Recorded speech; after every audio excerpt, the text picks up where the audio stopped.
ma présence ici, c'est essayer de faire une communication en tentant de répondre à la question, est-ce que la finance numérique est une réponse aux difficultés du système financier global? Vous savez que pendant très longtemps, on a travaillé sur la bancarisation, comme on l'a dit tout à l'heure.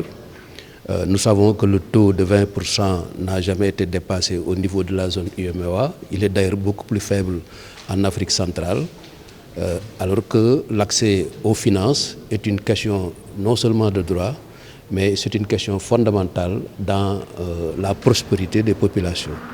Donc je suis venu pour essayer de répondre à cette question-là.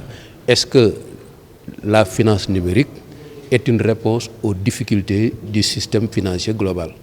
Parce que dans l'écosystème financier global, vous avez les régulateurs que sont l'État, la Banque centrale et l'UEMOA.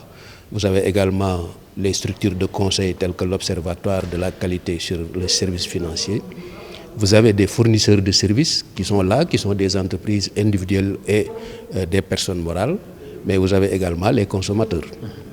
La question fondamentale, c'est de faire en sorte que, au-delà des organisations de consuméristes, que les populations elles-mêmes veillent à l'effectivité de leurs droits de consommateurs, mais également en respectant leurs droits.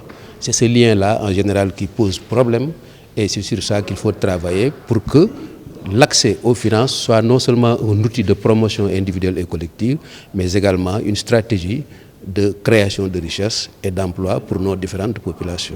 Oui, moi je pense que la question au niveau du... Bon, au Sénégal, il y a déjà des avancées extrêmement importantes.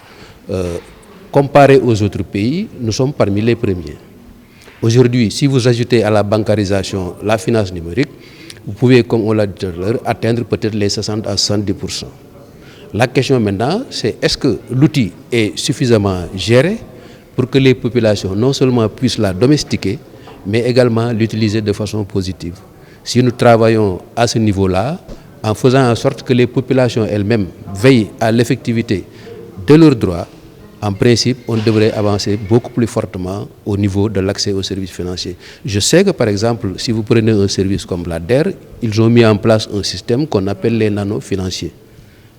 Bon, ce système-là, il s'adapte bien à la finance numérique parce que c'est de petits fonds en général qui sont envoyés aux demandeurs de financement qui peuvent se faire, par exemple, par le système Internet ou bien par les téléphones portables. Au Sénégal, actuellement, on dit qu'il y a même 14 millions ou 15 millions de smartphones au sein de la population. Ça, c'est extrêmement important en termes d'outils d'accès à la finance numérique. Maintenant, si le système est bien organisé et que les populations sont protégées, notamment au niveau des données personnelles, au niveau de l'accès à l'argent, la disponibilité des fonds, éviter un peu la publicité mensongère, comme on dit, en principe, on devrait pouvoir avancer beaucoup plus rapidement dans la satisfaction des populations en termes d'accès à la finance numérique.